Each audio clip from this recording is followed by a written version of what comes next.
no me vale sacar a pasear el perro, vaya usted a caminar, muévase o a pilates. No, esto ya lo decía mi abuela. A mí me llama un periodista ABC, me hace una entrevista, la cuelga y claro, entonces sale gente diciendo que no tengo ni idea o de que por qué digo eso. Yo di una conferencia en Colombia delante de 870 personas. Por ejemplo, en TV1, cuando a mí me llamaban del programa Saber Vivir, era en directo. Pero los programas que están editados, ellos cortan y crean la controversia que les da la gana. Y finalmente, pues acabé en el 2001, hice una última sesión a Shakira. Pero un estrés que me acuerdo que me salió eczema, se me caía toda la piel en la palma de las manos y los pies, pisaba con el pie en el suelo y me sangraba toda la planta del pie.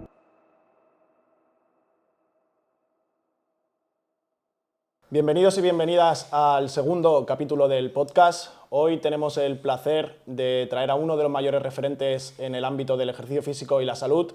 Yo he tenido la suerte de tenerlo como profesor, también ha sido profesor de Jordi, o sea, estoy con el profesor de mi profesor, y la verdad es que es una persona que tiene una trayectoria interminable. Ha sido difícil preparar este podcast porque no sabía qué preguntar, porque sinceramente si tuviese que preguntar de todo, no acabaríamos posiblemente ni mañana, así que ha sido arduo trabajo el de tener que seleccionar qué temas tratar.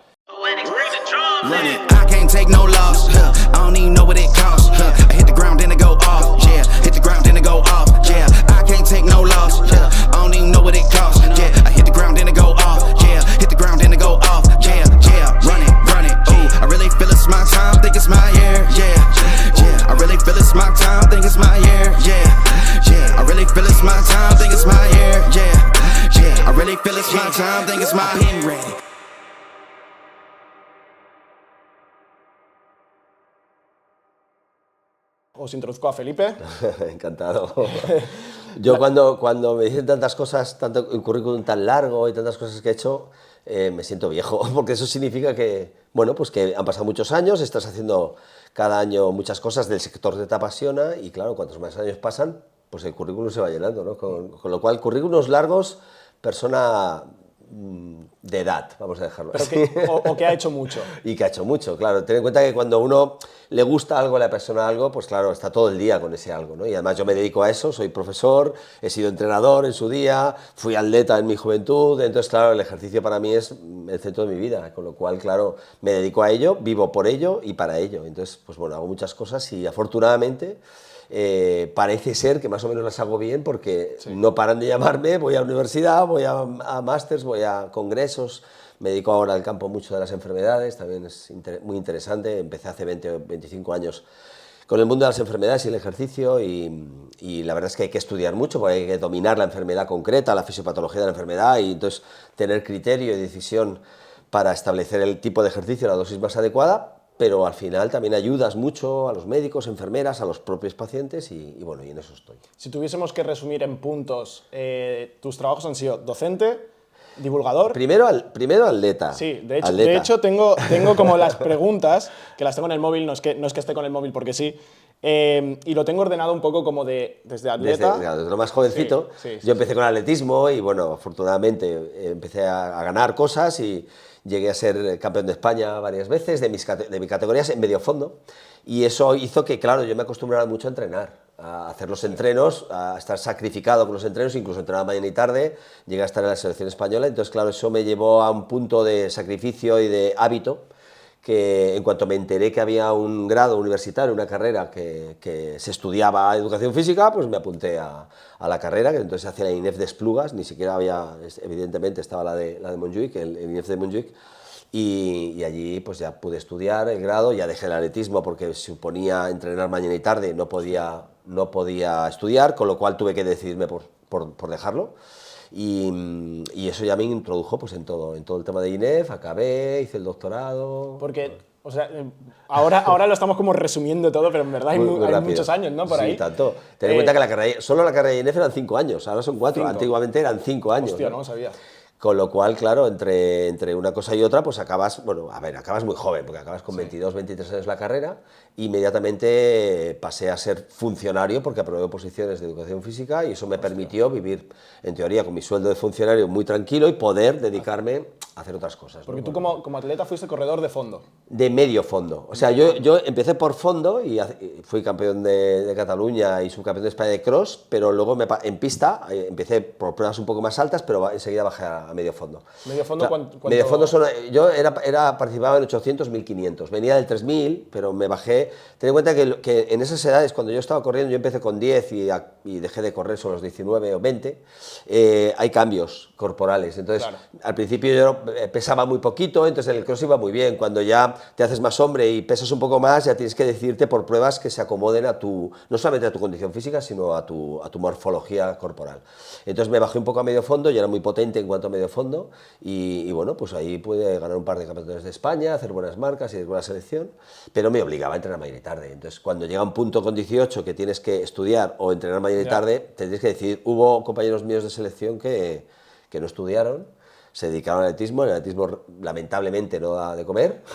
Entonces, claro, cuando ya lo dejas con 30 o 32 años, te encuentras con que claro, hoy en día el deporte español competitivo no es como en África o en otros países donde te permiten entrar en el ejército, te dan trabajos, bueno, a los atletas que han defendido los colores de la nación, pues aquí no, con lo cual, claro, yo dije, bueno, pues yo dejo el atletismo, me dedico a estudiar, que es lo que me dará en su día de comer, como así es. Si hubiera habido la posibilidad de vivir del atletismo como hombre, con esa edad, cuando uno compite, está metido con la competición, es tu mundo y te encanta y no ves otra cosa.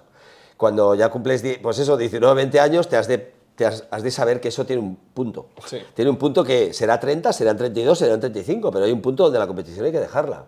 Entonces, ¿de qué vas a vivir después? ¿No? Entonces, hombre, si tienes la suerte de ser campeón olímpico o de ganar muchas medallas internacionales, pues puede ser que ganes dinero para luego vivir con eso, claro, ¿no? Pero generalmente es un 1% y yo creo que lo que hay que hacer, lo que tendría que hacer todos los atletas y todas las personas que hacen deportes y competición es tener un plan B, tener su plan B, ir estudiando cosas, ir haciendo cosas, ir formándose para que cuando dejen el deporte pues puedan, de hecho, dedicarse incluso al deporte mediante formación. De hecho, eso se ve mucho en futbolistas a día de hoy, de que a lo mejor están jugando en segunda división B, que pueden vivir del fútbol, pero no llegan a dar el paso para poder vivir toda su vida del fútbol, y entonces luego se ven sin ese plan B, ¿no? Claro.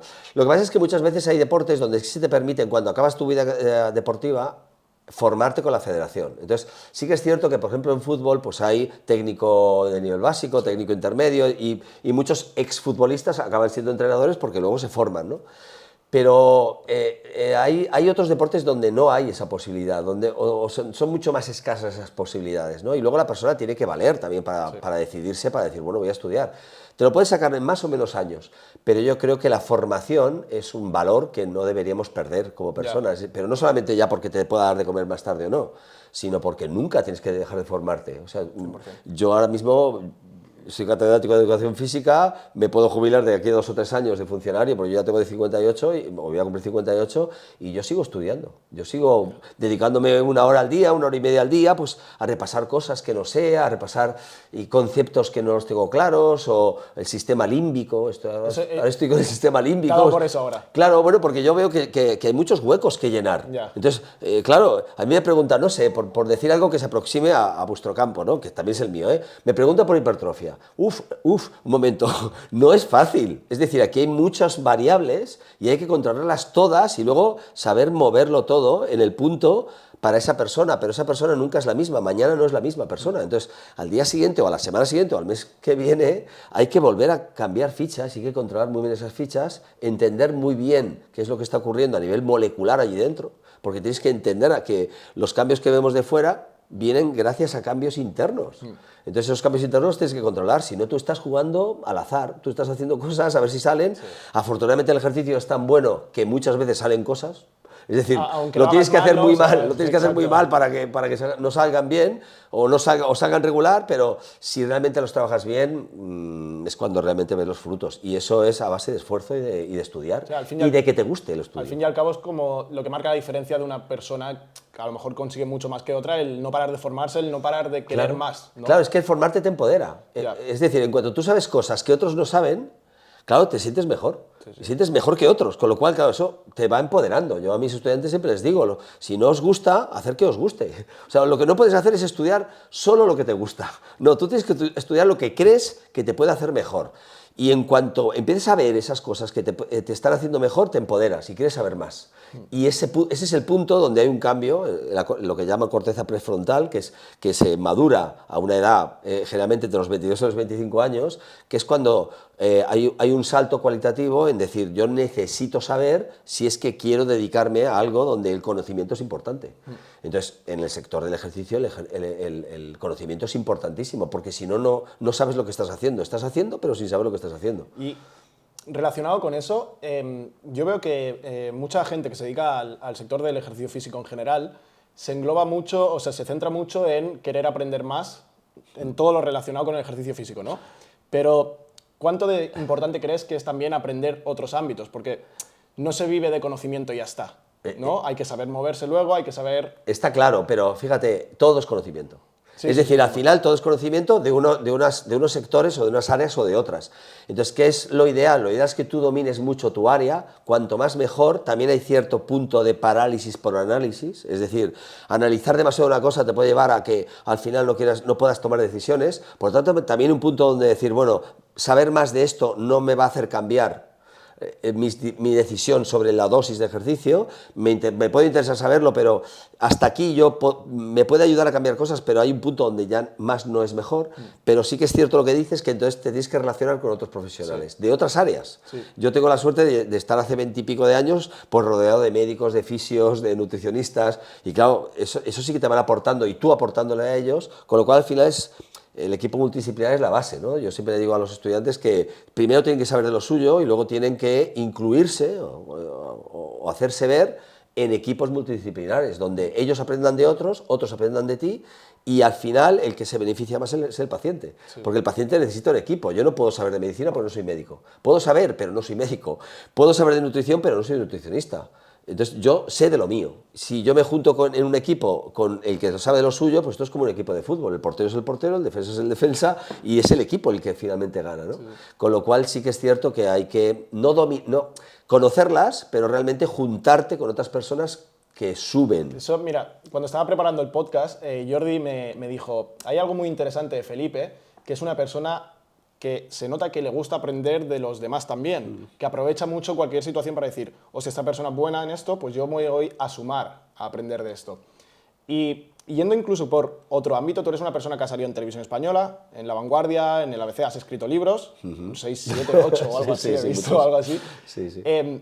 Tú has estudiado también, por ejemplo, comunicación, porque tú puedes saber mucho sobre ejercicio físico, pero eso no quita que si tú vas a Televisión Española, llegue el momento y te bloquees. No, te vuelvo a responder lo mismo de antes. Es el conocimiento. El conocimiento te empodera. Yo si hablo de lo mío, si yo hablo de algo que yo controlo, me da exactamente igual estar delante de 5 que de 10 que de 1000. Yo di una conferencia en Colombia delante de 870 personas, una nave entera. A mí me da igual, porque estoy hablando de algo que yo controlo. El problema es cuando uno habla de algo que no sabe, o que lo sabe un poco, pero a ver lo que me van a preguntar, si me preguntan esto. Por eso es necesario conocer, y por eso te va empoderando. Entonces, al final, cuanto más leas, cuanto más sabes, también tu conocimiento va aumentando, incluso el léxico, ¿no? Es decir, tú aprendes palabras en base a leerlas, a introducirlas en tu conocimiento. Y el hecho de poder hablar más o menos tranquilo viene dado por lo que te estoy diciendo, porque dominas absolutamente, crees que dominas, siempre hay huequecitos, pero yo estoy convencido cuando estoy delante de una televisión o delante de quien sea, que yo sé más que esa persona, y sé más de lo que me están oyendo. Mal iría si no creyera eso, ¿no? Yo siempre digo que para ser un experto, además hay que ser un experto en parecerlo. ¿Y de dónde nace esa parte tuya de querer ser docente? Tú eres atleta, te decides a estudiar INEF. Sí, empiezo a estudiar INEF y en segundo INEF, ¿En segundo? Me surge la oportunidad de dar clases en una escuela de fitness. ¿Qué tendrías? Pues 21 años, sí. Estamos hablando del año 84. ¿Vale? Entonces, 21 años claro, 21 años, muy joven, pero claro, yo ya estaba estudiando INEF. Yo solamente contra INEF ya estaba empoderado. Yo estoy estudiando INEF, por aquel entonces se presentaba en INEF, me acuerdo que en mi promoción se presentaron 1.400 personas para 80 plazas. 1.400 para 80 plazas. Sí. Y yo estaba entre los 80 y entré, con lo cual eso yo ya estaba haciendo la carrera que quería y ya sabía que solo por estar allí yo ya sabía más que otra gente, solamente por estar escuchando a los profesores que estaba escuchando. Entonces me surge, leo en un anuncio de La Vanguardia que se necesitaba un profesor ¿En La Vanguardia? En La Vanguardia para dar un curso de culturismo. Yo de culturismo no tenía ni idea de culturismo. Yo sabía pues, de atletismo, lo que me estaban enseñando de anatomía, pero yo dije, yo estoy estudiando INEF, con lo cual yo voy. Entonces era una antigua escuela muy conocida en Barcelona que estaba buscando a alguien que diera un curso de culturismo en Girona. Bueno, pues vamos a Girona, claro, yo pesaba, pues yo venía de atletismo y pesaba muy poquito, ¿no? Con lo cual llegamos y aquella escuela montaba un curso en Girona en un gym que era de culturistas, pero del whole school, es decir, de culturistas, con lo cual solo entrar al despacho del dueño, claro, yo vi una masa enorme y se me quedó mirando como diciendo, ¿este es el que va del curso de culturismo? Entonces, claro, me empezó a hacer una serie de preguntas. A ver, yo siempre he sido un poco espabilado, entonces yo me leí un par de libros de culturista de la época, por si acaso me preguntaban para decir 4 cosas, ¿no? Y yo me acuerdo mucho que leí algo sobre el pico de bíceps. Y decía, el pico de bíceps, sí, el pico de bíceps se consigue con el glúteo concentrado. Y bueno, sacaste esa. Y yo saqué aquello. Bueno, ¿y tú? No, yo estoy haciendo INEF, a mí me interesa mucho, me ves así porque yo he hecho atletismo, pero yo puedo dar la clase sin problema, podemos hablar de absolutamente de todo. Es que puedo hablar hasta de ejercicios para el pico de bíceps. Y claro, claro, yo solté aquello, pues lo que te digo, ¿no? O sea, para ser un experto hay que ser un experto en parecerlo. Yo le parecí un experto al final y dijo, vale, pues bueno, vale, pues venga, pues vamos a empezar. Entonces, ¿qué ventaja tuve? Que no se apuntaron alumnos. No. Y entonces, ese curso no se hizo, pero la escuela ya estaba montando cursos en Barcelona de educación física, de fitness. Entonces, entré en la rueda de profesores que tenían. Y contaron contigo. Y contaron conmigo. Entonces, yo empecé a dar, me acuerdo de la primera clase, sudé como un enano, porque yo no tenía aquella seguridad que ahora ya tengo, claro, con los años, y lo pasé mal, pero lo pasé muy mal la primera, menos mal la segunda, medianamente normal la tercera, y a partir de la cuarta clase... ¿Y la primera, cómo fue la aceptación? Porque dices, sí, era un perfil muy culturista. Porque era de fitness, no eran culturistas, a mí me tocó un curso de fitness, que además eran 8 alumnos, no eran todos chicos, también había chicas, empezaba por aquel entonces el fitness, empezaba a funcionar bastante bien, y bueno, yo estaba estudiando INEF, a mí me tocó toda la parte de anatomía, fisiología, con lo cual... pues bueno, les sonaba un poco a chino.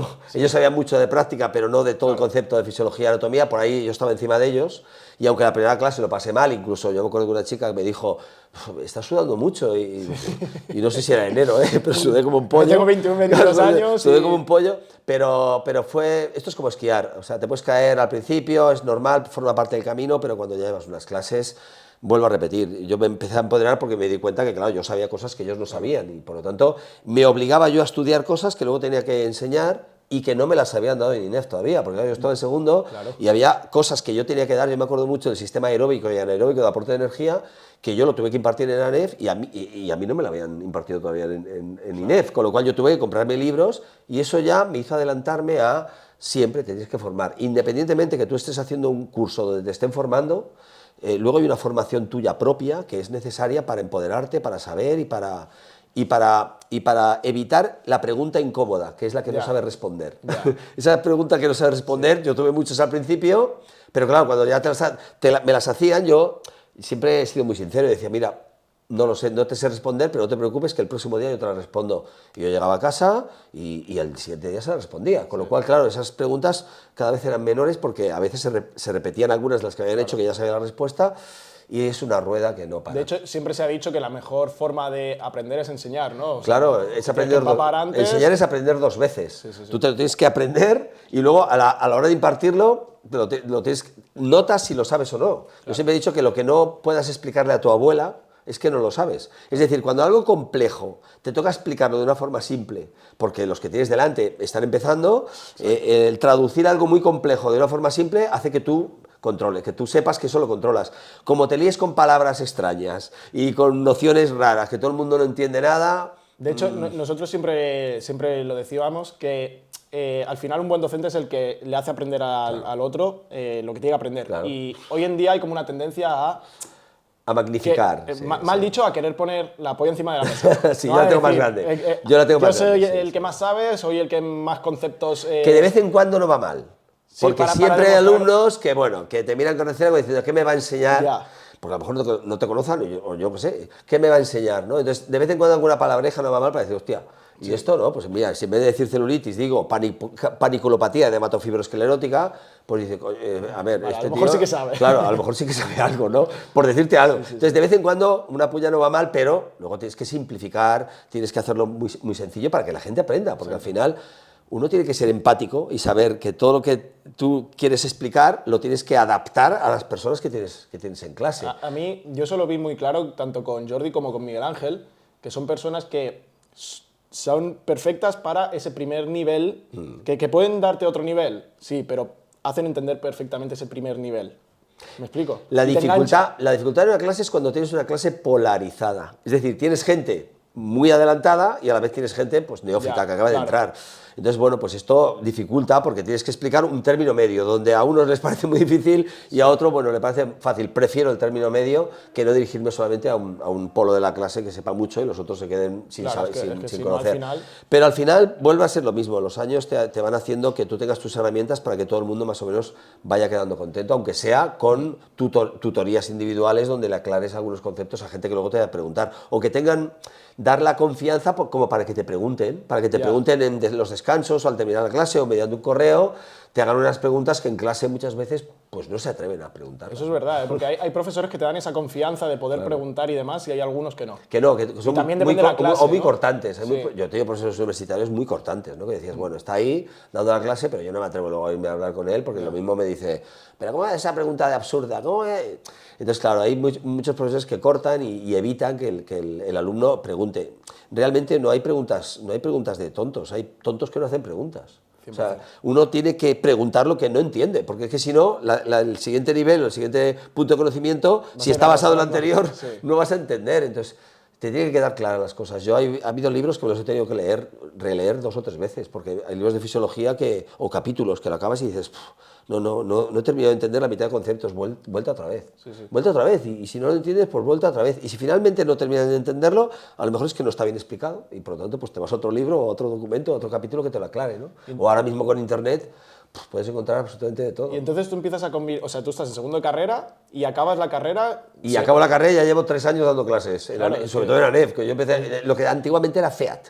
Era FEAT, Federación Española de Asociaciones Deportivas, que luego compró ANEF, que era otra escuela, y se fusionó como ANEF-ANFEAT y luego quedó como ANEF. Pero a mí ANEF me dio la oportunidad con 21 años, al ANEF primitivo que era FEAT, a empezar a dar clases. ¿Tú notabas mucho la diferencia entre tú y tus compañeros de clase? Y tanto. O sea, ninguno de mis compañeros de clase daba clases teóricas, conceptuales. Es muy poco común. No.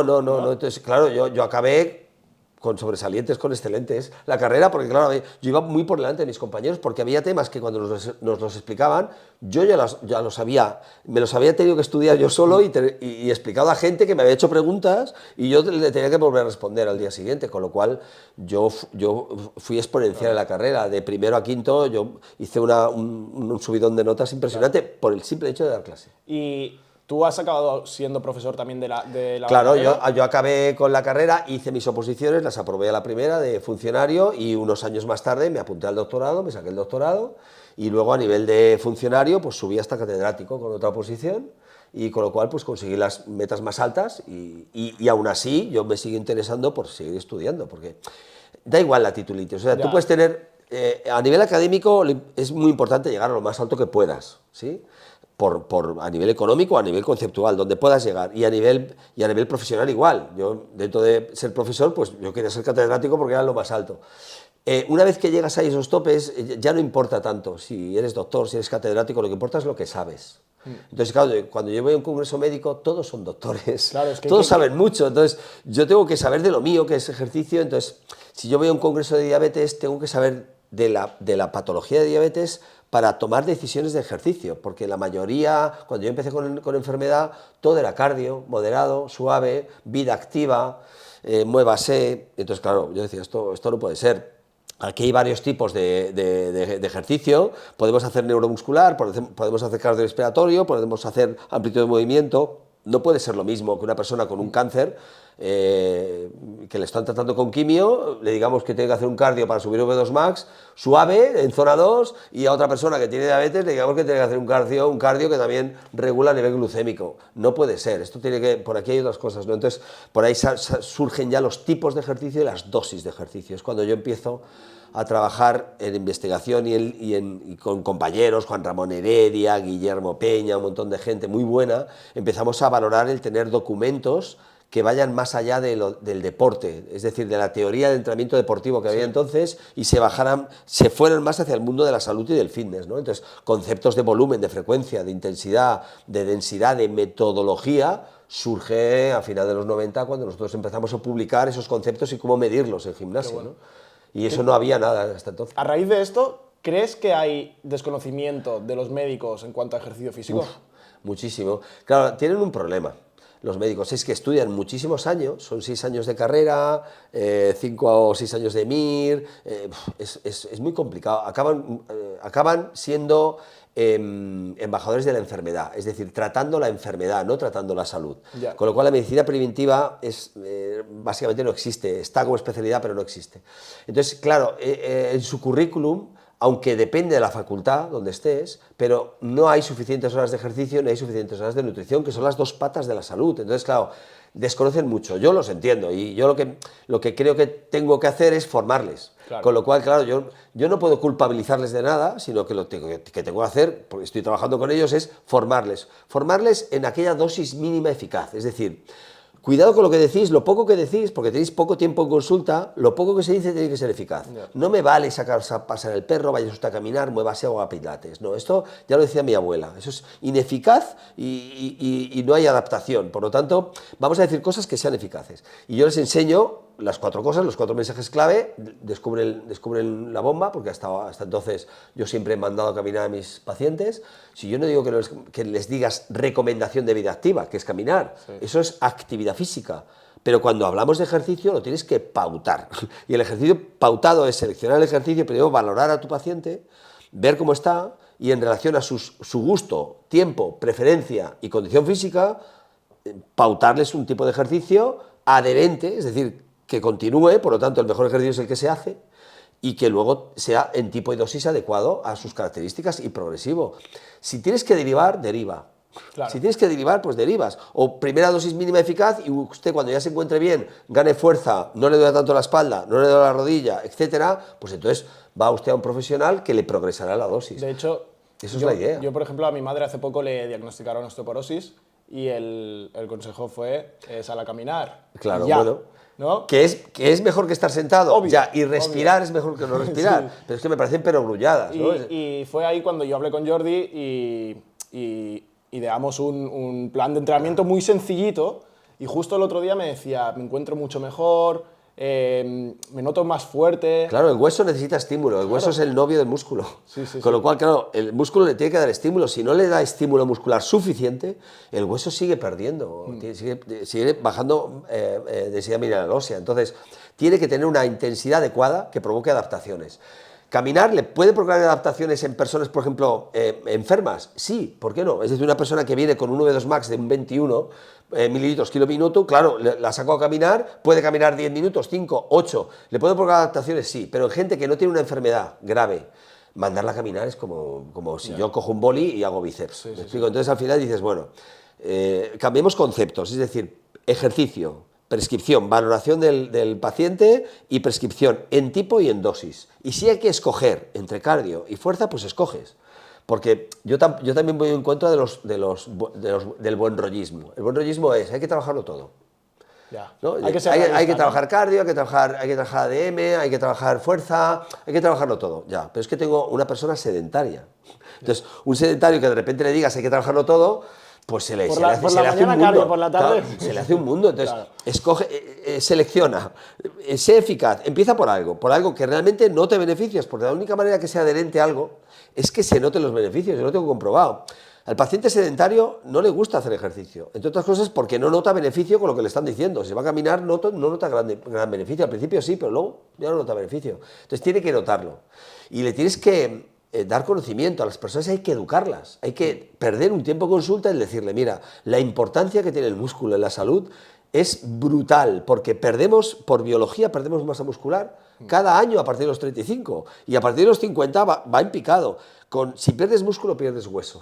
Si pierdes músculo, pierdes función. ¿Tú quieres funcionar? ¿Quieres ser autónomo o autónoma? ¿Quieres que nadie te ayude a levantarte de la silla? ¿Quieres no caerte y romperte un hueso? Pues eso es el trabajo de fuerza. O sea, yo siempre digo que hay dos cosas en la vida que podemos hacer. Una es pensar y la otra es hacer fuerza. No hay otras cosas que podamos hacer. Cualquier cosa que se te ocurra, biológica, gracias a la fuerza. Respirar, gracias a tu diafragma. Personas enfermas, y yo manejo muchas personas enfermas, el diafragma no tiene fuerza y respiran muy cortas. Pierden la capacidad de tener fuerza en la voz. O sea, cada vez hablan más bajito, más suave, más débil, más frágil. Y eso viene por la fuerza de tu diafragma, ¿no? Que luego hay que incluir el cardio, y tanto. Pero la idea al final es, debemos entender que tenemos que progresar en las cosas. Primero con una pieza, luego le incorporaremos la otra, y que esa pieza sea sencilla, adherente, en casa, que note beneficios, y luego ya le iremos sumando el resto de piezas hasta completar un multicomponente que le llamamos, ¿no? Donde trabajas ADM, cardio, y que además lo subes de intensidades, a ser posible no concurrente, pero bueno, es decir, que no concurran cosas porque las adaptaciones moleculares son diferentes, pero ya llegará. Sí. El gran problema que tenemos en esta sociedad es personas que no hacen ejercicio, ¿cómo hacemos que hagan ejercicio? Ese es el problema. No es las personas que hacen ejercicio, cómo progresan el ejercicio. Eso es mucho menor problema. La persona que hace ejercicio ya ha sacado el tiempo para hacer ejercicio y el profesional le va a ayudar a progresar. El gran problema que tenemos es que 7 de cada 10 no hacen. 7 de cada 10 personas en España no hacen ejercicio. Entonces, claro, y de los 3 que hacen, 2 hacen deporte. 2 juegan a fútbol, pádel, tenis, golf, lo que quieras. Y solo 1 de cada 10 hace ejercicio en sí mismo, sin que sea deporte. Es decir, hago mi ejercicio, sea en casa, sea con entrenador personal, sea en gimnasio boutique o donde sea. 1 de cada 10. Entonces, ¿dónde están los otros 7? Porque los de deporte, yo sé, hay que estar en forma para hacer deporte y no hacer deporte para estar en forma, pero bueno, entiendo que están en forma y hacen su deporte. Pero los otros 7... ¿Y crees, cómo ves el futuro en este sentido? Porque, por ejemplo, ahora en los gimnasios se ve mucha más gente que hace años, quizá. Yo tampoco soy la persona más idónea para poder decir esto, porque soy joven y tampoco tengo la situación de hace años.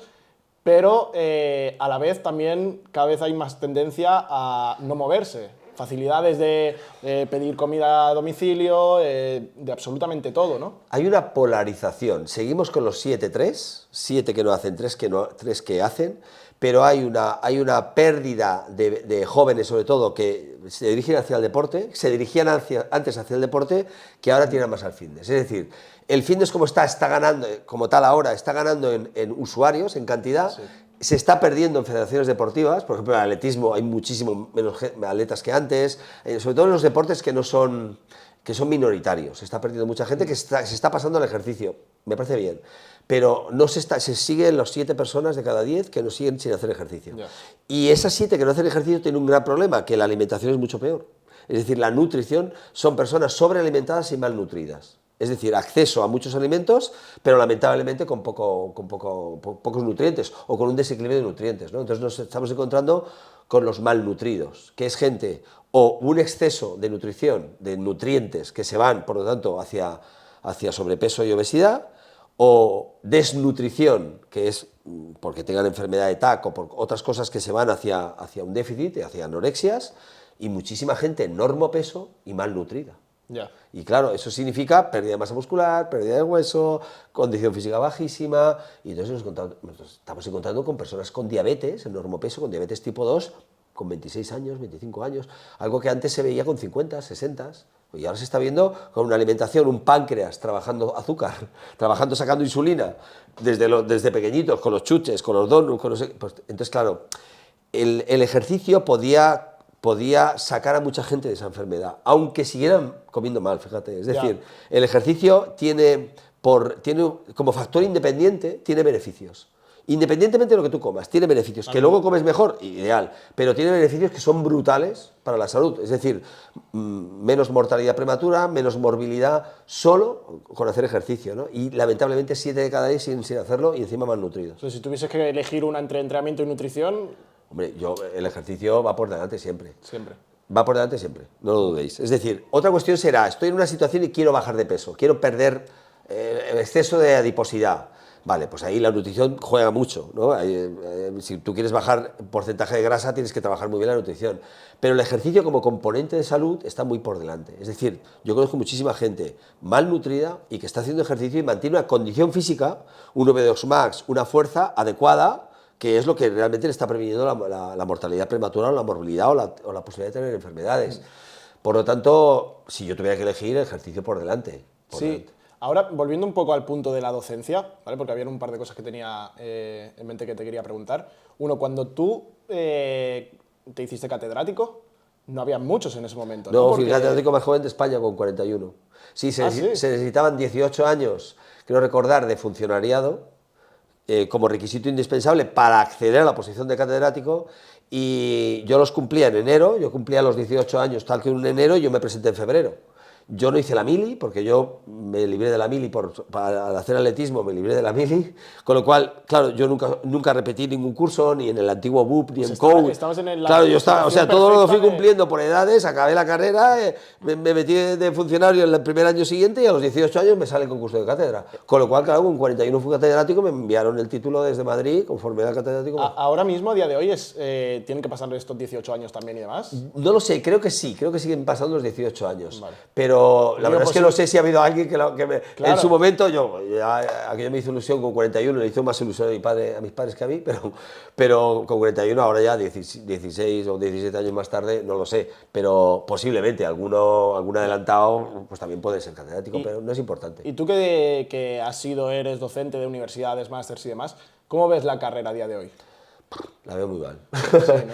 Te digo por qué, porque las formaciones dependen de los profesores. O sea, una formación puede ser que sea oficial o no, por tanto que te dé una cualificación que te permita trabajar o no, pero tu competencia depende de dos cosas: una, de los profesores, que te puedan enseñar más o menos y puedas empaparte más o menos, y de tu capacidad de seguir formándote por tu cuenta. Entonces, en cuanto a títulos, dependes mucho del profesorado. Lamentablemente en muchos grados, sobre todo en grados públicos, los profesorados es un profesorado muy antiguo, entonces no se renueva mucho, pero siempre depende del profesor. Yo, lamentablemente, en los másters que he estado, sean oficiales o sean privados, el nivel de los alumnos de los másters me ha parecido muy bajo. Es decir, ya han acabado el grado, se apuntan a un máster, por lo tanto ya han hecho 4 años de grado, se apuntan a un máster. Y yo cuando entro les hago 4 preguntas para ver el nivel, y me sorprende porque a veces yo he dado clases en el grado y tienen el mismo nivel que cuando estaba en segundo de grado, ¿no? Es decir, yo veo que mucha gente se dedica cuando está haciendo la universidad a aprobar, a tener el título. Sí. O sea, les importa mucho el título. De hecho, cuando les pones exámenes, se quejan. En vez de decir, bueno, el examen es una oportunidad de aprender. El examen me va a hacer memorizar, me va a hacer estudiar cosas que yo por mí mismo no me voy a poner a estudiarlas, ¿no? Sí. Con lo cual, me están obligando a estudiar cosas, eso me mejorará, me hará ser mejor, no lo ven así. Vaya rollo, va a ser muy difícil, esto también entra y esto también entra, y al final, oye, pues si queréis no lo hacemos, ¿pero para qué venís? Pues no vengáis. Sí. Al final, yo ya lo sé, si vosotros queréis saber, tenéis que entender que esto os tenéis que hacer que os guste. Yo, por ejemplo, yo estudié la carrera de publicidad, y justo el otro día me llamaron de la universidad como para valorar la carrera. Y yo a casi todo le daba un 3. Y al final me dijeron, oye, pero ¿por qué? Y yo no entiendo que a día de hoy una carrera de publicidad no me hayáis enseñado a hacer una campaña de Facebook Ads o de cosas que se aplican a día de hoy. A mí o sea, está bien saber todas las bases y la historia y demás, pero no te tires 2 años explicándome la historia de la publicidad y hablándome de cómo se inventó la radio, porque si eso sí lo quiero saber yo. Es así. Yo como profesor no les hago tomar apuntes, al revés, les doy los apuntes hechos. Claro. Y en mis clases lo que hacemos son casos clínicos, prácticas, valoración. Primero les digo que se lean los apuntes, claro, porque si la teórica sin la práctica es inútil y la práctica sin la teoría es peligrosa. Por lo tanto, leeros los apuntes, tener claros los conceptos, y ahora vamos a hacer como que vas a entrenar a una persona con diabetes tipo 1, vas a entrenar a una persona con un cáncer de próstata que le están dando quimio, vas a entrenar, y ahí es donde tú vas a ver si esos conceptos los sabes aplicar. Pero yo en mi clase no puedo estar como un loro hablando y escribiendo en una pizarra o presentando unas diapos que ya se las he podido dar antes. Claro. ¿Para qué estoy presentando diapos? Para leer, ellos ya saben leer en su casa. Es que hay muchos docentes que se dedican a eso, claro, a leer las diapositivas. Claro, pero a los alumnos no les gusta ni una cosa ni la otra. ¿Por qué? Porque cuando les dices, mira, tenéis que leeros esto para el próximo día, tenemos que leernos. O sea, encima de que estamos en clase, luego tenemos que ocupar tiempo. Sí, sí. Y si no lo hacéis, pues peor para vosotros. Porque estos son 4 años y en 4 años te vamos a dar en grado, te vamos a dar un título, con lo cual tienes que trabajar la salud de la gente. O sea, un médico está 11 y 12 años y a ti te estoy pidiendo 4 y te crees que, ya no te digo cosas más cortas, ¿no? Con lo cual tenemos que ser muy eficaces a la hora de enseñar. Pero el alumno tiene que también tener claras muchos conceptos que no los tienen por edad, Pues yo entiendo que cuando tienes 19, 20, 21... tu corteza prefrontal está pensando en otras cosas. Estás sin madurar y estás pensando pues, en otras cosas. Y ¿no? muchas veces estás en clase por obligación de los padres o no por decisión propia. Es que si te dijeran, hoy no hay clase, ¡oh, alegría! Claro, mañana no hay clase, ¡oh! En la pandemia, yo me acuerdo, el día que cerramos, ¡oh! Era una fiesta.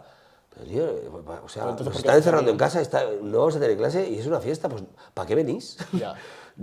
También es cierto que el papel del profesor tiene que ser de motivador, de animador, tienes que crear también ganas de que aprendan, ¿no? Pero por eso te digo que dependes mucho del profesor, primero, que te haga tener claros conceptos de que tienes que estar allí, que esto te empodera, que te cambia la vida, que eres mejor que otros, que vas a ganar dinero en función de lo que sabes. Sí, o sea, tú vas a cobrar la hora en función de tu conocimiento y de ser experto y de parecer experto. Con lo cual, cúrratelo. Porque si tú quieres ganar 120 euros la hora, algo tendrás que tener diferente de otro que se gana 15 o 20 la hora y otro que está en paro. Sí, bueno, alguno a lo mejor pensará que es tal y como salgas de la carrera por tener el título ya puedes optar a eso. Y más hoy en día que para nada. Yo en muchos másters no ridiculizo, iba a decir ridiculizo, no lo hago, pero dejo en pelotas a muchos graduados que vienen así como... Y le hago 4 preguntas y digo, no, o sea, ¿no entiendes este concepto de volumen o de intensidad en el trabajo de fuerza, en la pérdida de velocidad? No. Yo siempre lo digo, con la carrera de publicidad hay tropecientas personas que a base de forma autodidacta han ido aprendiendo sobre marketing que a mí me dan 25 vueltas. Y digo, es que a mí un título de que me acredite de que soy publicista, al menos por cómo está montada esa carrera donde yo la hice, no me da respaldo de saber nada. Pero eso lleva a una discusión que me parece que es confrontar, y te explico. Mucha gente dice, no, el título no te da competencia, ya, pero la competencia... Hay leyes que no te permiten trabajar porque no tienes título. Lo ideal es tener las dos cosas, ¿no? Es decir, lo ideal es que tú estudies una carrera o estudies un título, el que sea. Y además por tu parte... Y tú aprendas. Porque para sacarte un papel, te lo haces una impresora o vas a una imprenta y pagas 100 euros y tienes un título de doctor en no sé quién. Y yo nunca le he preguntado a un doctor dónde ha estudiado y qué ha estudiado. Yo voy allí que pone doctor en medicina y me lo creo. Claro. Pero yo lo veo, si luego es bueno o no, ¿no? Con lo cual, son las dos cosas, ¿no? Entonces, yo creo que... Yo, concretamente, a mí cuando me preguntan quién debe prescribir ejercicio, por ejemplo, en enfermedad, que está todo el tema de los fisios, de los médicos rehabilitadores, de los CAFE, yo siempre digo, el que sepa. El que sepa. El que tenga la titulación primero el que sepa. Primero el que sepa, porque si alguien tiene la titulación y no lo sabe, se carga al paciente. Entonces, primero el que sepa. Y si tiene título, mejor, porque va a estar sobre la ley. Pero tienes que saber. Entonces, esa sensación a los alumnos cuesta metérsela. Tienes que saber, te empoderas. Tú vales en función de lo que sabes. Pues para hilar con esto, que es una pregunta que tenía, ¿tú cómo ves que a día de hoy todo el mundo por redes sociales pueda hablar sobre temas tan complicados como son la salud? O sea, que conlleva tanto riesgo el poder estar diciendo barbaridades. Ya, yo creo que esto es una democracia. Entonces, las redes sociales han democratizado las vías de comunicación. Entonces, antiguamente, pues solamente tenemos la televisión, la radio, ahora tenemos las redes, en las redes puede entrar quien sea, da igual, la mayoría de los que dicen barbaridades no tienen su nombre y responden una serie de barbaridades que no se entiende, pero yo creo que es democracia. Entonces, uno tiene que aceptar eso y saber en qué nivel se mueve de discusión, ¿no? Es decir, yo entro muy pocas, entro en las mínimas. ¿Hace poco tuviste una? Sí, entro muy pocas pero entro por los medios de comunicación. A mí me llama un periodista ABC, me hace una entrevista, la cuelga y claro, yo he dicho cosas en esa entrevista, entonces sale gente diciendo que no tengo ni idea o de que por qué digo eso. Me llama a la televisión y me hablan del CrossFit, pues claro, si se tira una hora hablando conmigo del CrossFit, beneficios, riesgos, y luego solo ponen los riesgos, pues claro, me atacan los... Pero es que me da igual. Pero claro, hay niveles donde ya no discuto, ¿no? Entonces, es decir, la entrevista de ABC donde digo a los médicos que no envíen a la gente a caminar sin más, es una de las frases que yo digo allí. Pero claro, lo tenía yo marcado de esa frase. Pero claro, cuando salen médicos diciendo que cómo digo esa barbaridad, que será mejor que vayan a caminar que no que estén sentados, yo no llego, a ese nivel de discusión no voy a entrar. Es decir, porque eso ya lo sé. Pero es que eso lo tendría que saber usted como médico. ¿Y qué me quiere decir con eso? ¿Para eso estudio esto de medicina? ¿Para decir que es mejor caminar que estar sentado? Y mejor respirar que no respirar. Pero eso no es. Hablemos de ejercicio, y eso no es ejercicio. Porque tú has aparecido en así lo más notorio. Bueno, en todos los lados. Periódicos, en canales de televisión, pues en TV1, en 4, en 5, en La Sexta, en canales locales, en La Vanguardia, en el Sport, no sé. Claro, con tantos años, pues... ¿Y en estos sitios te limitan ciertas cosas? O sea, tú puedes decir lo que quieras, lo que pasa es que luego ellos van a seleccionar también. Luego seleccionan, claro, luego lo editan. A no ser que sea un programa en directo, por ejemplo, en TV1, cuando a mí me llamaban del programa Saber Vivir, era en directo. Con lo cual, lo que yo diga allí, ahí se ha quedado, ¿sí? Claro. Pero los programas que están editados, ellos cortan y crean la controversia que les da la gana. Claro, si te entrevistan a ti, entrevistan a Jordi, me entrevistan a mí, entrevistan al otro, pues ellos cogen, de alguna manera, las frases que más les interesan, hacen un montaje, claro, porque a ellos lo que les interesa es crear debate, claro, que no está mal. Pero la gente que lo ve tiene que entender que eso está editado. Es como si vas a ver una obra de teatro y la gente no lo entiende. Pero es como si te vas a ver una obra de teatro y te la crees. Ya. ¿Y te crees que aquel era asesino y es un asesino de verdad? No. ¿Y a ti hasta qué punto te ha generado esos problemas? No, ningún problema. A mí ninguno. A mí me hace hasta gracia. Yo con mi mujer nos reímos porque hay alguno que dice, mira lo que está diciendo este, que no tengo ni idea, que dónde voy con ese mostacho, con el pelo, como si me hubiera puesto una peluca, que este tío no tiene... Y yo, pero ¿cómo alguien, sin conocer a otro, puede decirle esas barbaridades? Claro, algunos les respondía, a ver, a los que me debaten con respeto, yo les respondo con respeto, ¿eh? Sí. Pero algunos te decían, usted no tiene ni idea, usted está creando más enfermos. Yo decía, pero ¿quieres mirar mi perfil? Llevo 35 años hablando de ejercicio por todo el mundo y estoy creando yo enfermos, pero y simplemente antes de teclear, ¿por qué no miras mi perfil y miras quién soy? Y a lo mejor dices, un momento, si este tío está diciendo esto, por algo es. Sí. Al final todos tenemos sesgos, pero los tenemos que controlar. ¿A ti a nivel personal no te ha molestado que luego cogieran esos trozos y pudieran generar? A mí eso me molestaría. O sea, ¿y qué haces? Ya. Claro. Y no llega al punto de decir, pues no voy... Pero mira, es absurdo luchar contra algo que tú no controlas. Tú tienes que luchar con lo que controlas. Contra algo que no controlas, o juegas o no juegas. Es decir, yo al final siempre digo, si no quieres ver actuar a un payaso, no vayas al circo. Si vas al circo, pues claro, tú ves lo que hay en el circo. Entonces, si tú entras a un circo, como pueden ser medios de comunicación, y te llaman y te hacen una entrevista de 1 hora, tú ya sabes que luego pues ellos escogerán lo que les dé la gana, sea visual o sea escrito, cogerán lo que quieran. Da igual, no importa. Y luego también tu parte de autor, has escrito varios libros. Sí. ¿Dónde nace o dónde empieza? ¿Cuál es la primera toma de contacto? Nace precisamente cuando conozco a Juan Ramón Heredia, Guillermo, todos estos grandes amigos y compañeros, que surge la necesidad de que todo lo que había hasta entonces a nivel de conceptos, estamos hablando del 95, 98, venían del rendimiento deportivo. Es decir, toda la teoría de entrenamiento, mesociclos, microciclos, venía del entrenamiento deportivo. Entonces vimos que había una necesidad de traspasar eso hacia el campo del ejercicio y salud, que no podíamos seguir hablando de microciclos y de mesociclos. Vamos a hablar de semanas, vamos a hablar de meses, que la gente si no... Y entonces fuimos empezando a crear muchos textos, y de los textos que creábamos para las clases, empezaron a surgir libros, y entonces esos libros pues empezaron a crear ya una base de lo que luego ha ido evolucionando, y que en teoría todavía queda mucho. Ahora en breve sacaremos un posicionamiento por parte de la SEDO, que es la Sociedad Española de Estudio de la Obesidad, de ejercicio en personas con obesidad. Hasta ahora no hay un posicionamiento de expertos que digan qué tipo de ejercicio, en qué dosis, qué niveles de paciente hay y cómo trabajarlo, y lo sacaremos en breve. Es decir, esto no para, tenemos que continuar, pero surgió de una necesidad que veíamos que no nos gustaba lo que había, nos chirriaba porque no era lo que nosotros estamos viendo, ¿no? Entonces, ¿de aquí nace también el tema de ICEFs? ¿O? Claro, entonces, cuando empezamos a ver que hay mucha demanda de conocimiento, que hay muy poca oferta seria, es cuando pensamos en hacer el ICEFS. El ICEFS es el Instituto Internacional de Ciencias del Ejercicio Físico y Salud, y lo intentamos crear de cara no tanto a nivel local, sino a nivel internacional. Nos empezaron a llamar pues, de países como Colombia, como República Dominicana.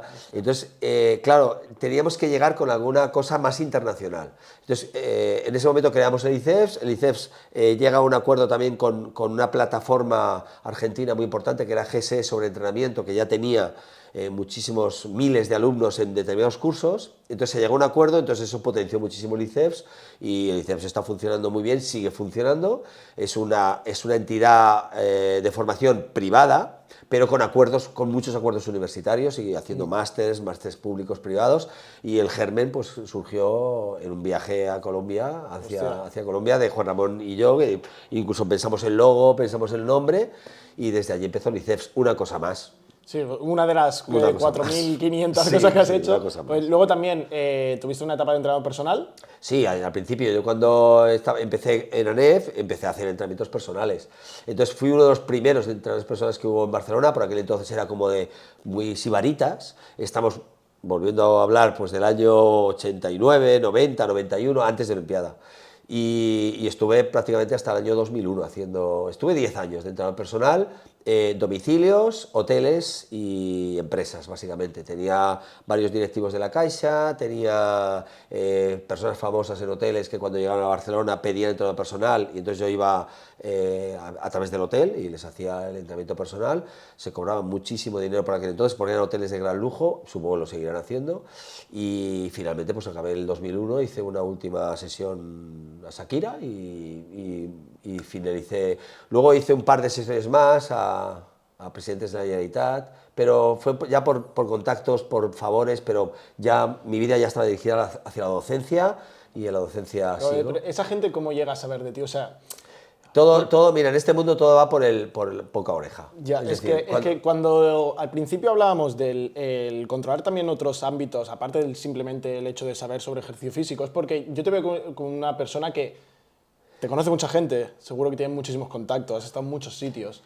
Claro, pero tienes que tener ese don de gente. Sí, pero mira, eso viene, yo creo que viene como resultado de algo que yo siempre tengo muy claro, que es decir sí a todo lo que me interesa, claro, sí. Pero sí a cualquier propuesta de ejercicio, por muy rara que te parezca, te puede hacer que esa propuesta que te hacen ese día en un sitio, alguien te oiga, y ese alguien sea o alguien importante o alguien que te lleva hacia algo importante. Claro. Entonces a mí todas las grandes oportunidades me han surgido en sitios que dije que sí por decir que sí, porque bueno, pues vale, pues voy, y de repente ahí me ha oído alguien y me ha llevado, oye, pues mira, es que te oí en no sé dónde. Entonces, la gente te tiene que conocer a base de que tú te presentes en los sitios.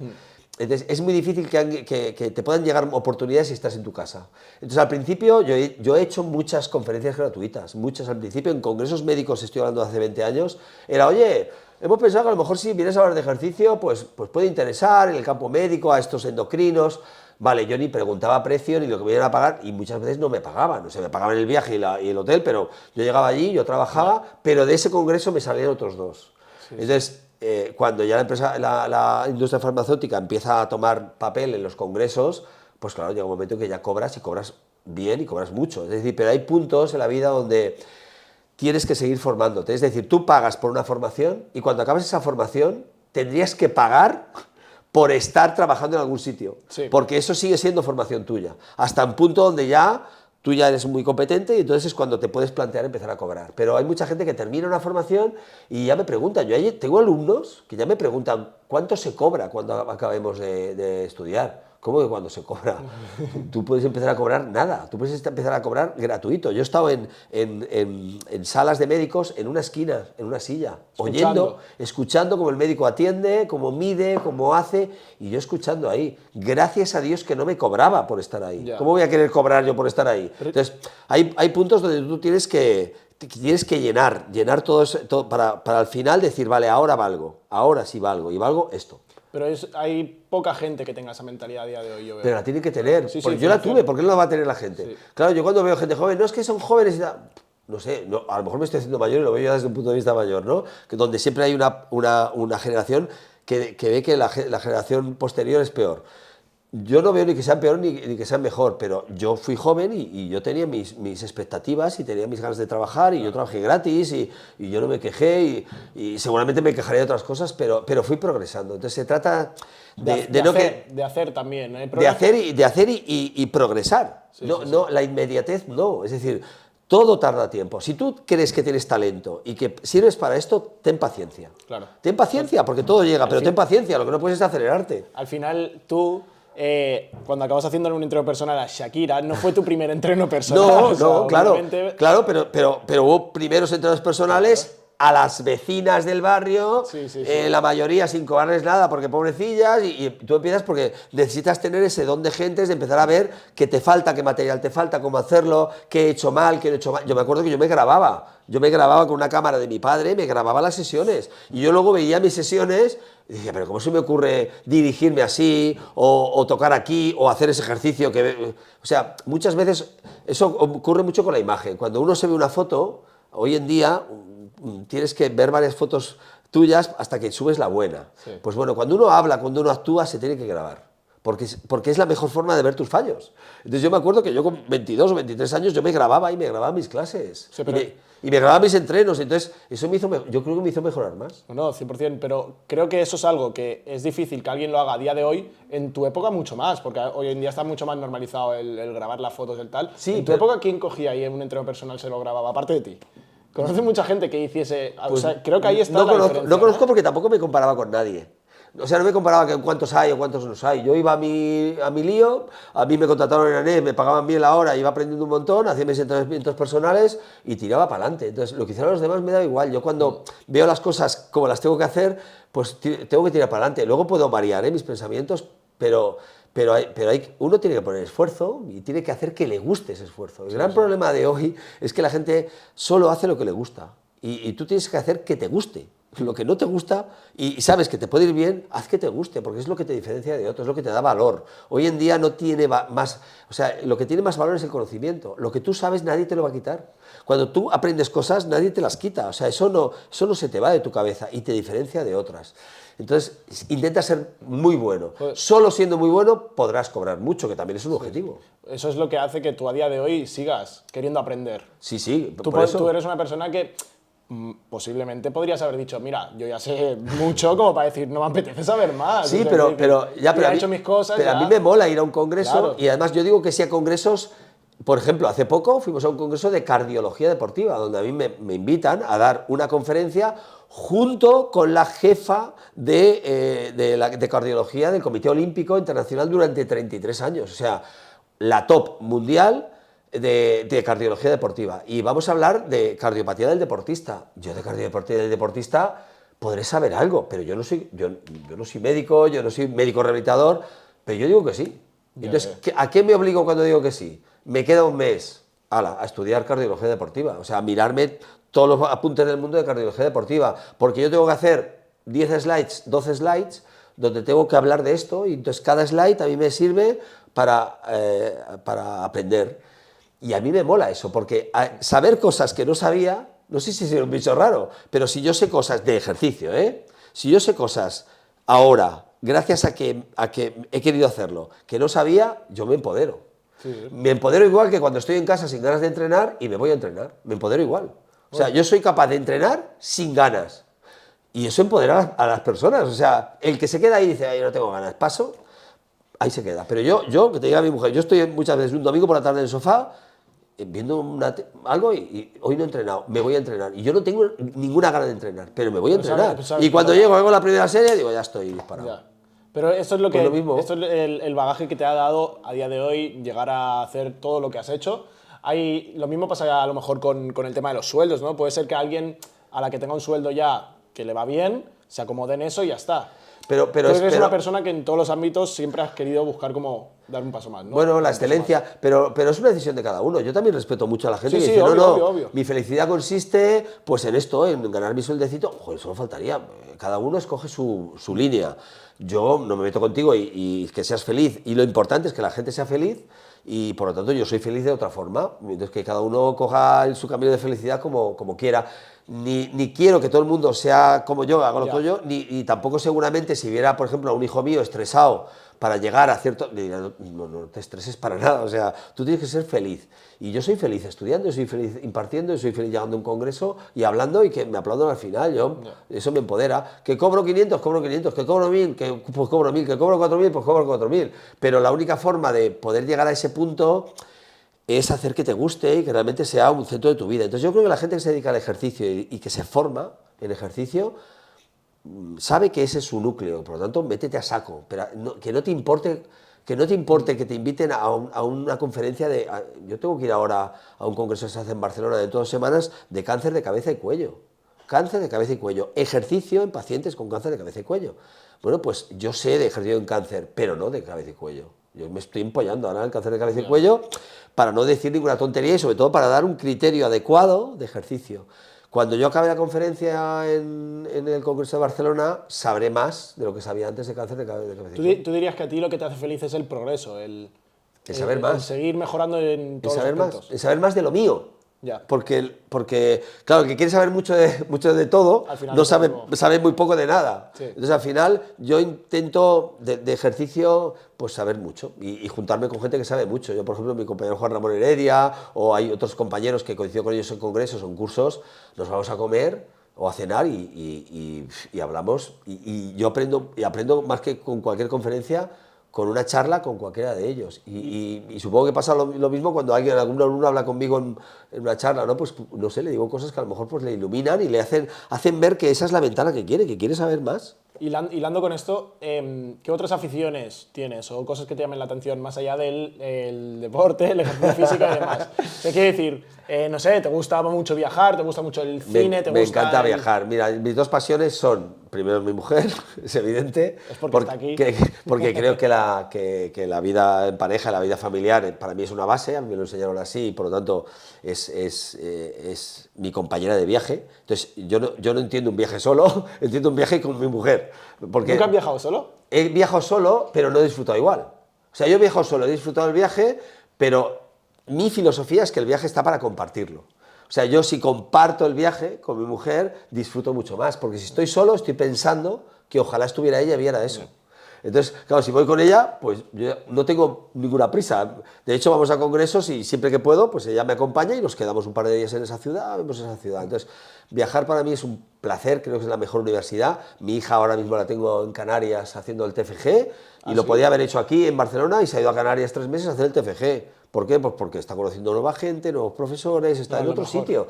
Entonces, eso es una universidad, viajar. Conoces otras culturas y cuando vuelves a tu sitio le das mucha más importancia a las cosas que cuando no sales de tu sitio. Por lo tanto, viajar con mi mujer, mis hijos, volver a ser familia y luego la vida saludable y mis amigos. Mantener una vida social. Yo creo que la base está en tener salud, por lo tanto, cuidar tu salud.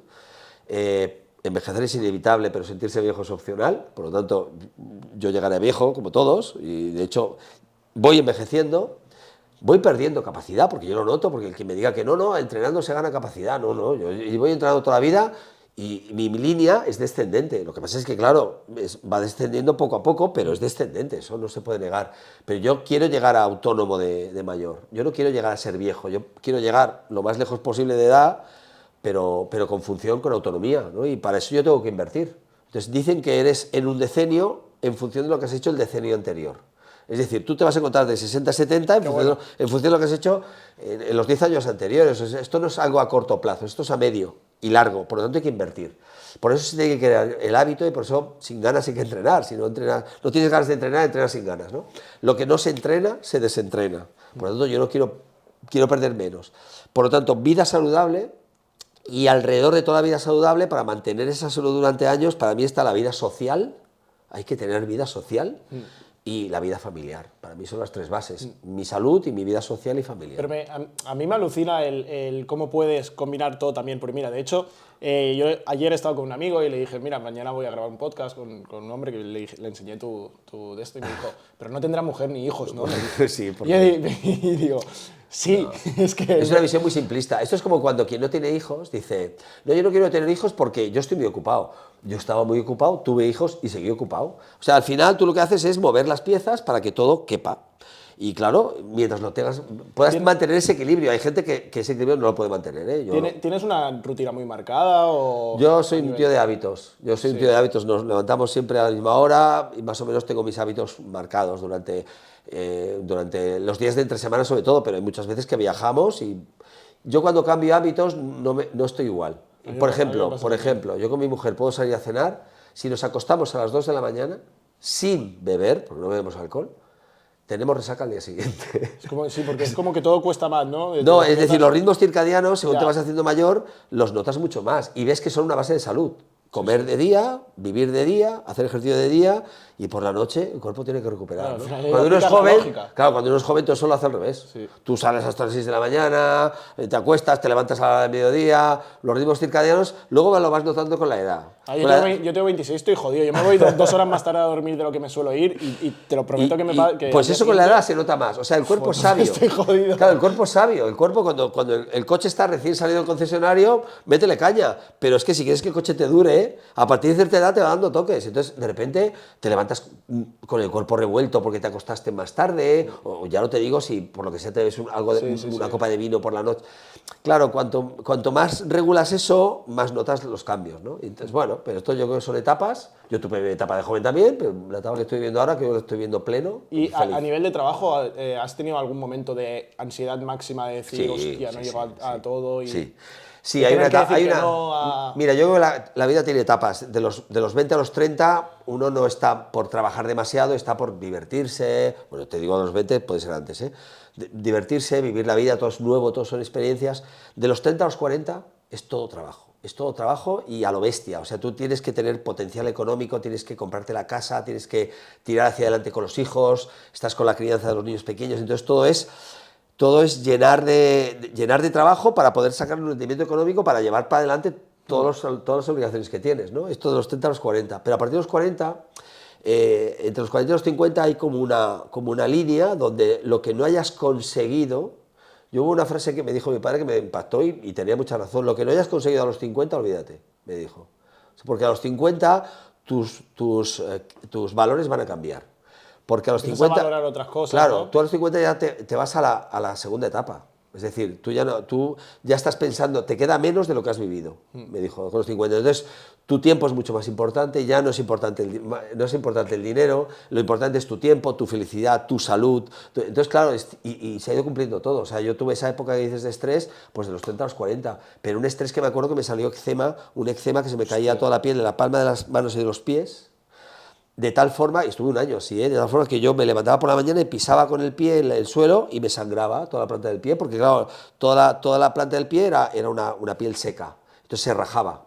Entonces yo tuve que dormir durante un año con cremas hidratantes y con plástico de cocina, en la planta de las manos y planta de los pies, y eso no era otra cosa más que sistema nervioso.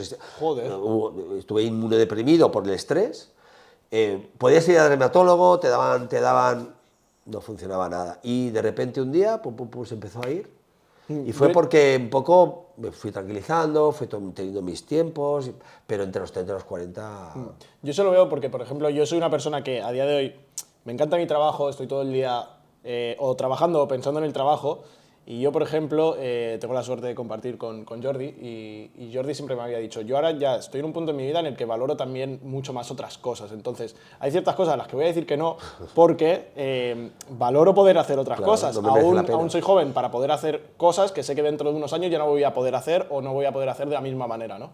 Es así, pero son etapas que se han de cumplir. Claro. Es decir, te tienes que equivocar, por mucho que te digan, cuidado, que te estás equivocando, tú te tienes que equivocar, porque yo me acuerdo que mi padre me avisaba de cosas y ¿tú qué sabrás? Y ¡pam! Y tenía razón, ¿no? Al final, por mucho que te avisen, entonces hay épocas que se cumplen en la vida y que todo el mundo las vamos a pasar, de los 20 a los 30, de los 30 a los 40 este estrés, de los 40 a los 50, pues bueno, ya te vas nivelando, de los 50 te da la vuelta a la cabeza y ya eres tú, tu tiempo, tu salud, tu familia, o sea, cambias criterios, ya te da igual el dinero, tengas o no, o sea, no es porque ahora tengas, sino son valores que por eso se dice siempre que cuando uno es viejo es muy sabio, pero ya es viejo. Ojalá tuviéramos esa sapiencia cuando uno es joven, ¿no? Pero la vida es eso, la vida es que cuando más sabes, te mueres. Sí. Claro. A mí, yo valoro muchísimo el poder estar rodeado de gente que no es la de mi edad. por poder Te aportan, aprender claro, muchísimo de la experiencia de otro, ¿no? Y yo el estar cada día prácticamente con Jordi y con Carlos me hace sumarme mucho en Sí, eso. te madura seguro, pero tú tienes que tener también tus Sí, errores obvio, y tus obvio. vivencias de joven, Obvio. porque también luego te acuerdas. Toca, Yo me acuerdo sí. mucho de las burradas que hacía de joven y me río, me sale una sonrisa. Ahora no las haría, claro, pero es porque cuando eres joven, pues eres joven, y cuando eres más mayor, eres más mayor. O sea, todo tiene épocas y cada época hay que disfrutarla y hay que vivirla, pero con responsabilidad, haciendo el loco cuando hay que hacerlo, pero con la responsabilidad de saber. Vuelvo a decir que tienes que tener conocimiento, tienes que aprender, tienes que mejorar, sin mucho estrés para eso, que nadie te diga hacia dónde tienes que ir tú. Mi padre tiene un taller de carpintería con 8 personas trabajando, entonces él quería que yo me quedara con el taller de carpintería, porque claro, él había subido ese taller y tenía 8 personas que iba a hacer. Yo tenía claro que yo no quería ser carpintero, no quería ser carpintero. ¿Tú no habías tenido influencia de ningún familiar en cuanto al dedicarte al ejercicio? La única físico y influencia demás? de mi padre que quería que yo fuera carpintero. Pero a la vez, cuando él se dio cuenta que yo lo que quería, el mundo del ejercicio era lo que me gustaba, aceptó y- me dejó hacer. Me dejó hacer y él se jubiló y traspasó el local y a mí me dejó hacer. Con lo cual, yo con mis hijos estoy haciendo lo mismo, lo que quieran hacer, pero que les llene, que les haga felices, que realmente no estén con un trabajo donde el domingo por la tarde están depresivos porque tienen que trabajar el lunes. ¿Sabes? Es decir, que al final, bueno, que no te gusta trabajar, todo el mundo nos gustaría no trabajar, pero que bueno, que vayas al trabajo haciendo algo que te gusta. Eso es lo más importante. Sí. Eso es lo más importante porque el trabajo nos ocupa un tercio de nuestra vida. El otro tercio lo pasamos durmiendo y luego hay un tercio que uno hace lo que quiere, pero un tercio te lo pasas trabajando. Sí, 100%. Yo pienso igual, ¿eh? Vale, y ahora tengo un último apartado, que son preguntas rápidas, en las que no puedes entrar a matizar mucho. Luego, Vale. si quieres, ya nos extendemos, ¿no? Vale, Pero vale. quiero que la respuesta sea como más rápida. Poniéndonos en la situación de que tú pudieras haber vivido, o sea, que un atleta Sí. pudiera vivir plenamente de ser atleta, ¿hubieras cambiado todo lo que has hecho por ser uno de estos mejores atletas de la historia, por ser uno de los mejores atletas de la historia? Yo creo que no. ¿No? No, yo creo que no. Si a mí me dijeran campeón del mundo, campeón olímpico, tira mucho. Yo tengo un ídolo para mí que es Fermín Cacho, que era mediofondista, que fue campeón olímpico, y yo lo veo ahora con 50 y pico años que tiene y me sigue creando admiración. Pero más allá de la admiración que tú provocas en otros, lo importante es lo que tú crees, ¿no? Entonces, exceptuando haber sido campeón olímpico, por lo demás no lo cambio, porque eso acaba, es un punto que acaba y luego eres ex Sí. campeón. Pues hilando con, ahora has comentado un ídolo, un referente ¿Un referente de deporte o un referente de lo que puedes tirar de deporte, de la vida en general o de... Mira, yo a nivel deportivo, para mí tengo muchos referentes, pero claro, referentes de medio fondo, Abascal, José Luis González, Cacho, han sido para mí unos dioses en lo que yo hacía de joven, que era medio fondo, ¿no? Y luego yo he siguiendo mucho, yo me cojo unas olimpiadas y me las trago enteras, y si el atletismo es a las 5 de la mañana, yo estoy viendo el atletismo a las 5 de la mañana, o sea, te queda esa reminiscencia de todo lo que has hecho, ¿no? De atletismo he tenido muchos referentes. De ejercicio, para mí, yo tengo un compañero que conocéis, que es Juan Ramón Heredia, que para mí es un genio, y yo cuando lo escucho aprendo mucho. Entonces yo he aprendido muchísimo con él, los viajes, yendo, viniendo, y para mí es como el Dalí, pero del ejercicio. No está suficientemente considerado, él tampoco se ha sabido vender mucho, está de profe universitario, genial, él está feliz, pero para mí tiene una cabeza como no he visto en ninguna otra persona. ¿Y un referente de vida en general? ¿Tienes alguien que digas? Un referente de vida para mí, mi padre.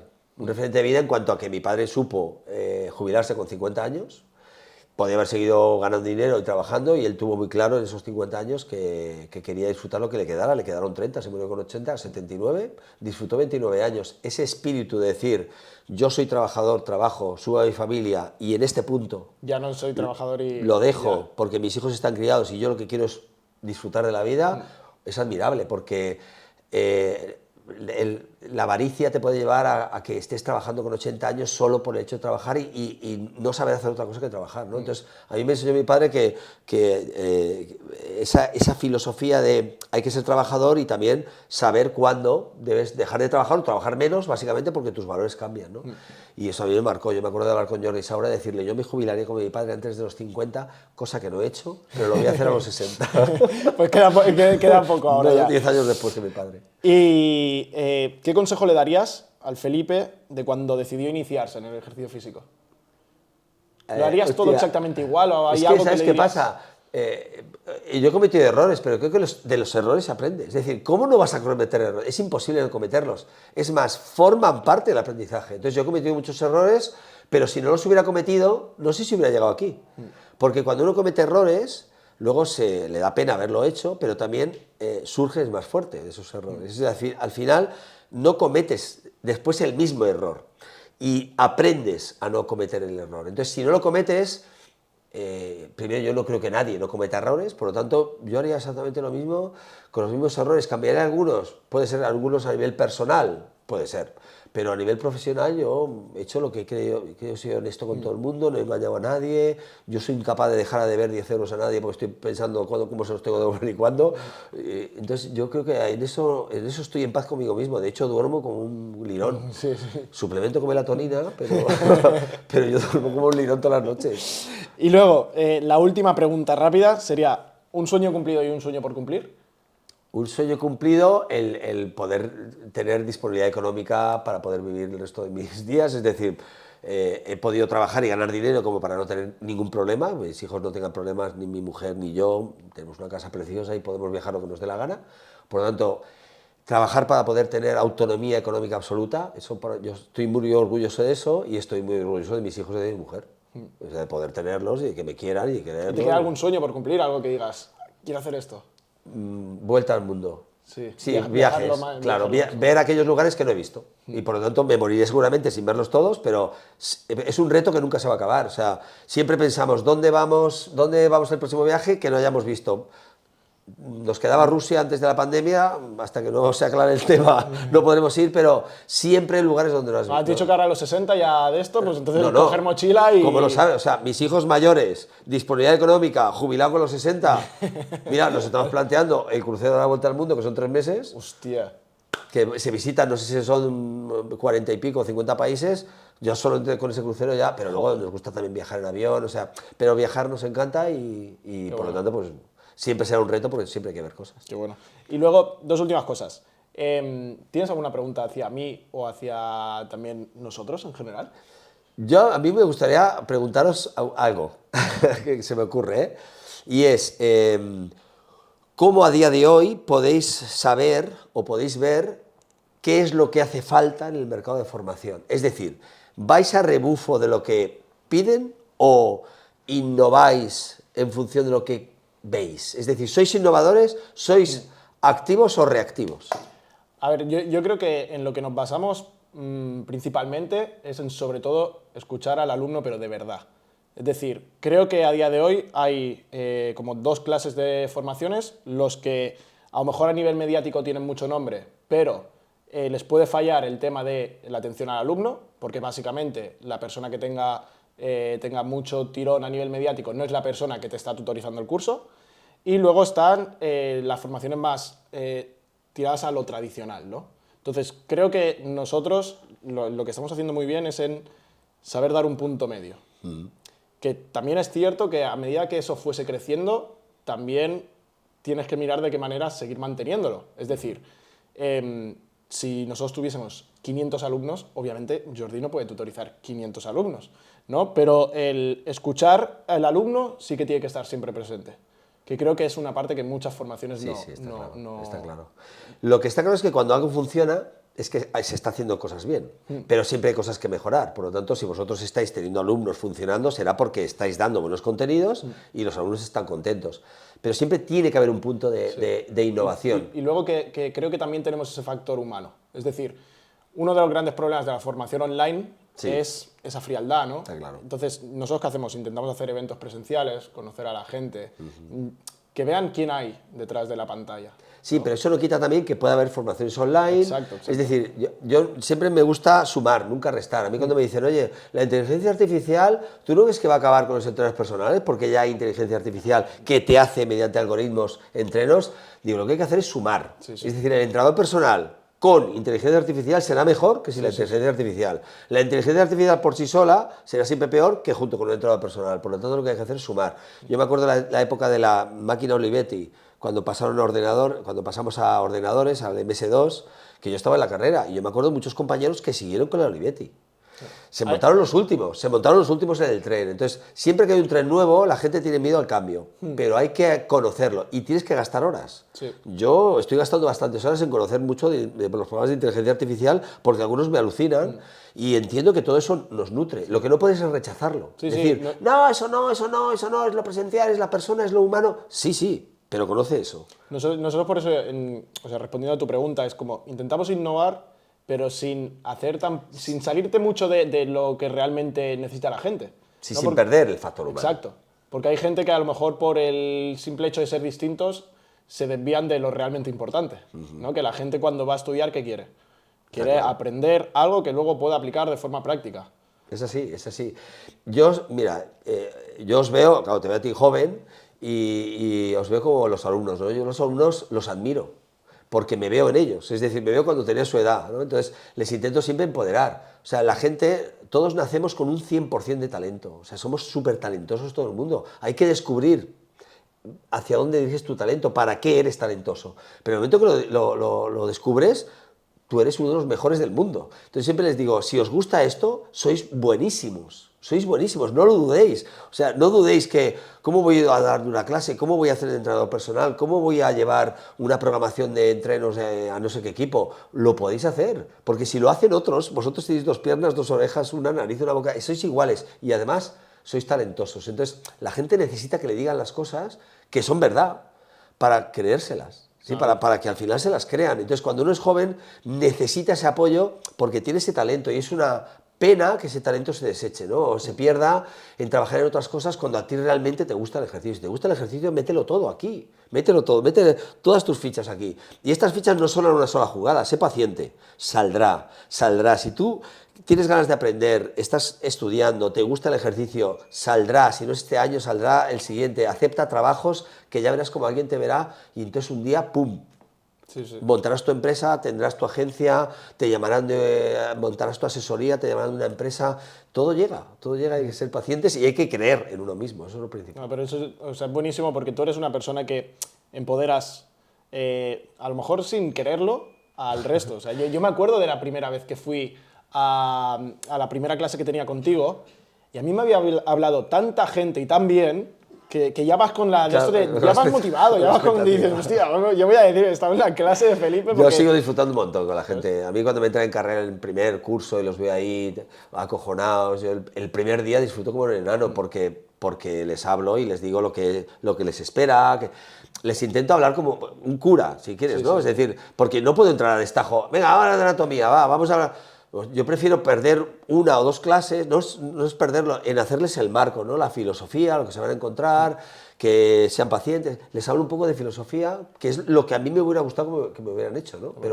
Pero en principio yo creo mucho en la gente. Yo creo que la gente es muy válida para muchas cosas y que lo que tienen que hacer es descubrirse, creérselo y tirar para adelante. Es que todo el mundo lo puede hacer. Sí, buenísimo. Y luego ya, por último, para acabar...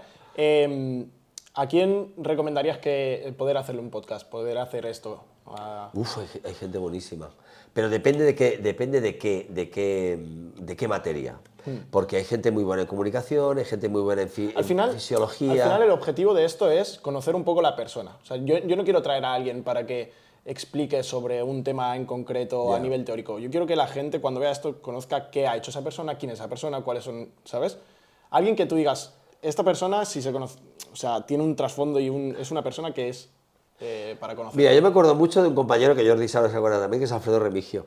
Alfredo Remigio es un ser humano excepcional, culturista de competición, pero un ser humano excepcional. Sí, Jordi ha hablado de él. Claro, entonces Alfredo Remigio tiene un bagaje de experiencias que te puede... Y bueno, si yo puedo estar hablando con vosotros 6 horas, él podría estar hablando 10.000 horas, porque ha pasado por muchas cosas, por muchas experiencias, ha sido culturista, ha pasado por 1000 dietas, por 1000... Pues sería muy interesante. Es muy bueno como profe, como persona es la hostia. Entonces, yo si tuviera que romper... Mira que hace años que no lo veo, Alfredo, pero se me viene a la mente Alfredo Remigio. Pues lo apuntamos. Muy bien. Pues sin más, esperamos que os haya gustado. No olvidéis suscribiros al canal y darle me gusta si queréis apoyar el contenido. Y de verdad, Felipe, ha sido un placer enorme. Venga. Muchísimas gracias por tu tiempo Gracias. y nos vemos en la siguiente. Chao. Chao.